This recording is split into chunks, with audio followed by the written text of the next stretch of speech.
राष्ट्राय स्वाहा.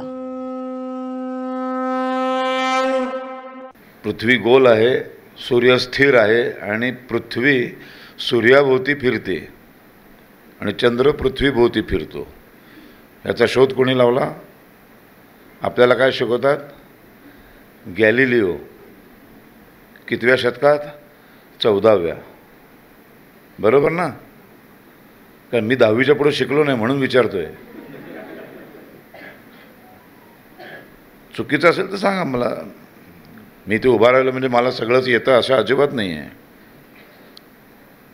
गॅलिलिओने 14व्या शतकात शोध लावला.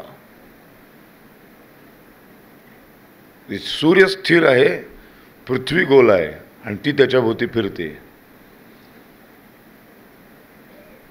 5,500-6 हजार वर्षांपूर्वी या जगातलं पहिलं पुस्तक लिहिलं गेलं.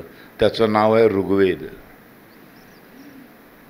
त्या ऋग्वेदात सूर्य स्थिर आहे, पृथ्वी सूर्याभोवती फिरते, चंद्र पृथ्वीभोवती फिरतो आणि म्हणून त्या काळात 5,500-6 हजार वर्षांपूर्वी 7 ते 8 प्रकारच्या वेगवेगळ्या दिनदर्शिका होत्या. गॅलिलिओ आला 14व्या शतकात. आमच्या माथ्यावर काय मारलं? 14व्या शतकातला गॅलिलिओ मारला.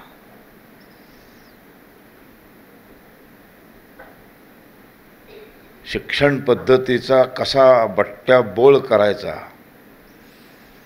हे धोरण ब्रिटिशांनी अवलंबलं. कुठल्याही राष्ट्रावर जर राज्य करायचं असेल तर त्या राष्ट्राची सगळ्यात पहिल्यांदा वार राष्ट्रातला करायचा तो भाषेवर.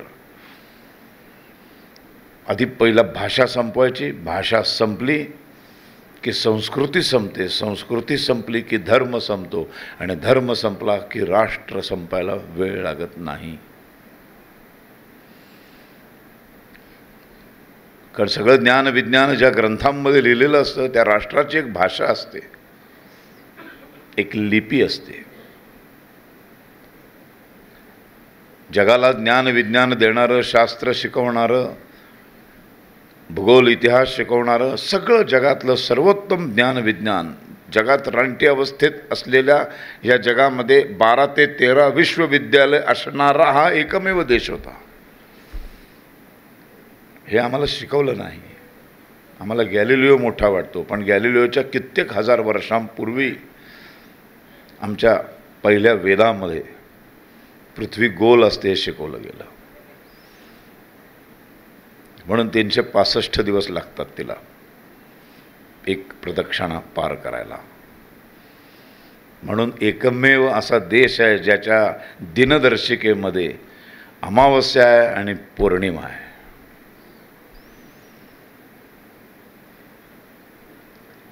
एकमेव असा देश आहे ज्याच्या दिनदर्शिकेची सुरुवात चैत्र शुद्ध प्रतिपदेपासून होते. कारण हे तिघं एका रेषेत येतात आणि बरोबर 12 तासाचा दिवस आणि 12 तासाची रात्र असते. आज तारीख किती आहे? 17 नोव्हेंबर 2024.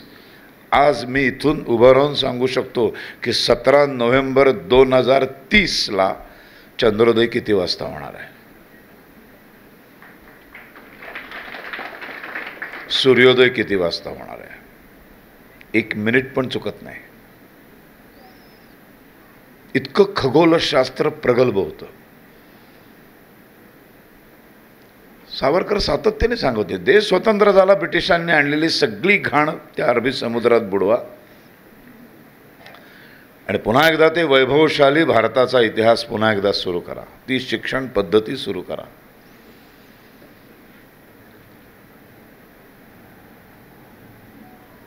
ब्रिटिशांच्या लक्षात आलं की हे जर सगळं असंच वाचत राहिले, अशा या विश्वविद्यालयामध्ये भारतीय लोक येत राहिले, जात राहिले, तर मग ह्यांच्यावर राज्य करणंच अवघड होऊन बसेल.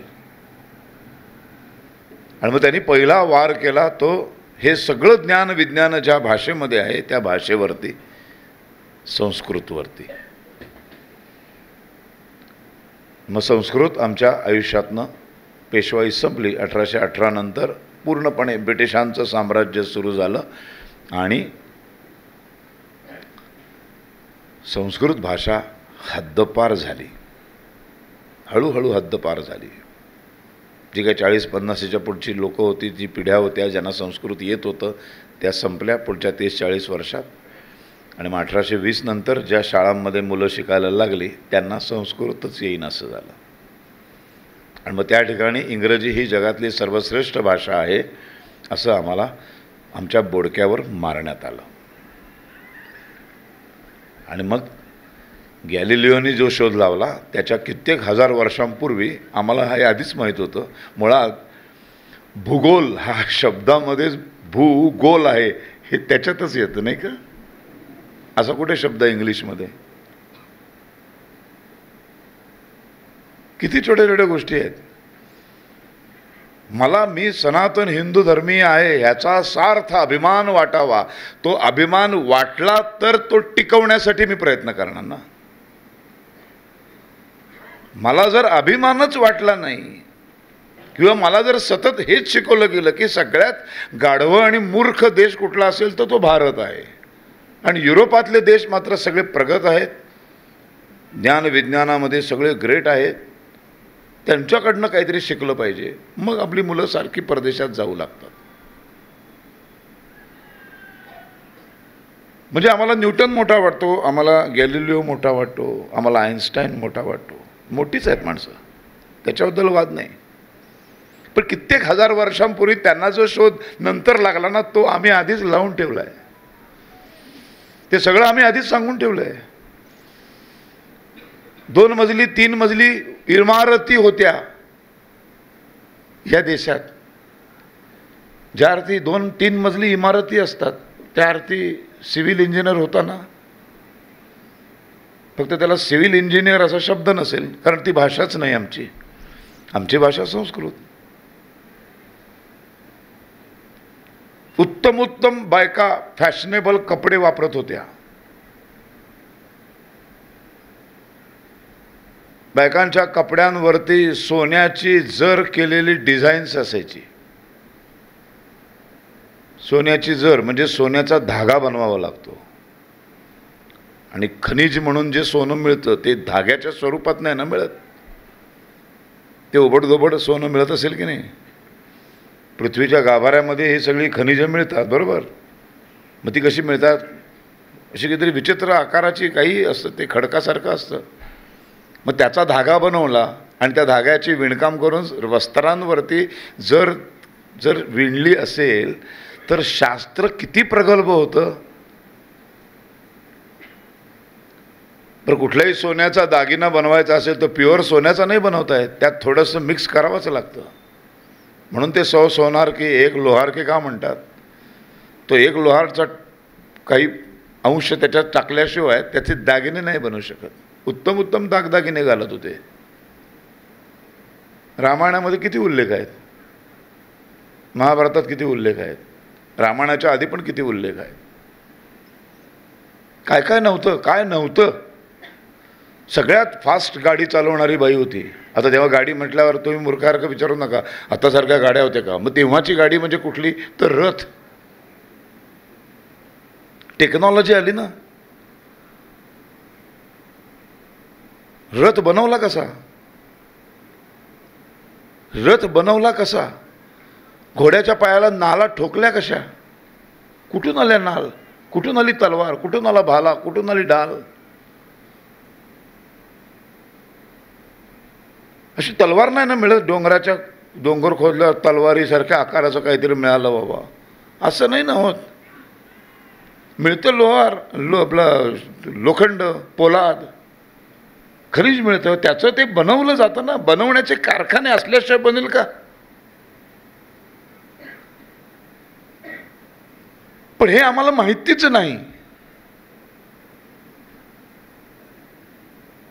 जगातल्या उत्तम उत्तम शस्त्रक्रिया होत होत्या.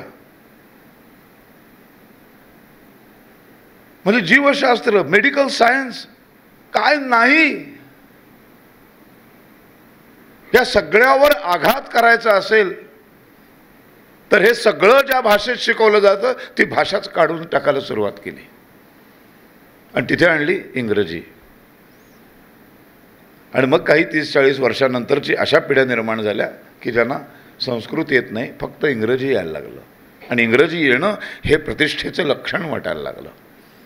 पेहराव बदलला, तिथून सगळं सुरुवात झाली. बघा, सगळ्याचा सत्यानाश आपला करून आपण नको त्या गोष्टी घ्यायला सुरुवात केली. म्हणून सावरकर सांगत होते की ब्रिटिशांच्या बरोबर त्यांची शिक्षण पद्धतीसुद्धा समुद्रात बुडवली पाहिजे आणि आपली आदर्श शिक्षण पद्धती सुरू केली पाहिजे. राष्ट्राय स्वाहा.